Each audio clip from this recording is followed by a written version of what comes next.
اعوذ باللہ من الشیطان الرجیم بسم اللہ الرحمن الرحیم۔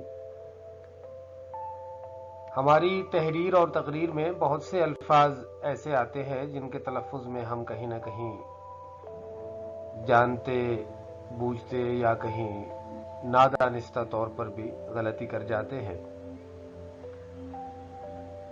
آج کی اس ویڈیو میں آپ کے سامنے کچھ ایسے الفاظ پیش کیے جا رہے ہیں جن کے تلفظ کو تھوڑی سی احتیاط کے ساتھ ہم درست کر سکتے ہیں۔ آپ کے سامنے ان الفاظ کی فہرست ہے جن کا پہلا حرف مکسور ہوتا ہے، مکسور کسرہ سے ہے اور کسرہ زیر کو کہتے ہیں۔ یہ الفاظ باب افعال سے ہیں، ان کا پہلا حرف الف ہے اور الف کے نیچے زیر ہے۔ اس کے بعد ان الفاظ کی فہرست ہوگی جن کا پہلا حرف الف ہی ہوگا لیکن ان کے پہلے حرف الف پر زبر ہوگا۔ تو یہ الفاظ ملاحظہ فرمائیے: افہام، انعام، اکرام، ادغام، اقرار، الزام، الحاق، الہام، امکان، ارسال، ادراک، اخلاص اور احسان وغیرہ۔ باب افعال کے وزن پر جو الفاظ ہوں گے ان کا تلفظ یہی ہوگا۔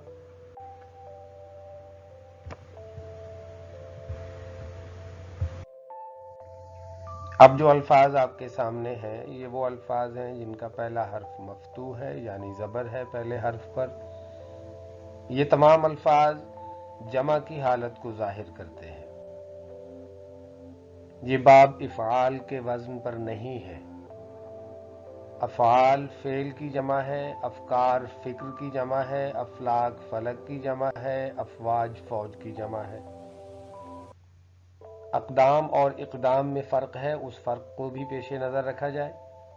اقدام قدم کی جمع کے طور پر جب پڑھیں گے تو اس کا تلفظ اقدام ہوگا، پہلا حرف مفتوح ہوگا، اور دوسرا لفظ اقدام ہے، یہ پیشکش یا آگے بڑھنا یا عمل کرنا کا معنی دیتا ہے۔ اس صورت میں اس کا پہلا حرف مکسور ہے،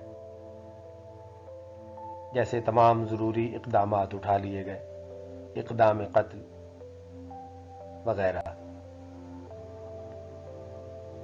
اسی طرح اقوام، اقسام، الطاف، امثال، امراض، اضلاع، اطفال، اطراف، اعمال، ارکان، احکام اور احباب، یہ جو الفاظ ہیں یا اسی طرح کے دیگر اور کئی الفاظ، یہ جمع کا معنی دیتے ہیں، جمع کی حالت کو ظاہر کرتے ہیں۔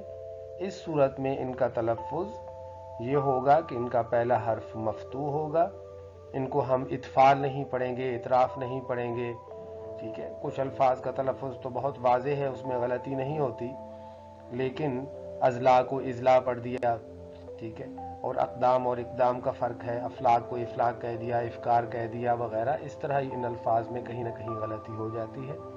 تو ان تمام الفاظ کو بولتے ہوئے پڑھتے ہوئے تھوڑی سی احتیاط کے ساتھ ہم درست تلفظ کے ساتھ ادا کر سکتے ہیں۔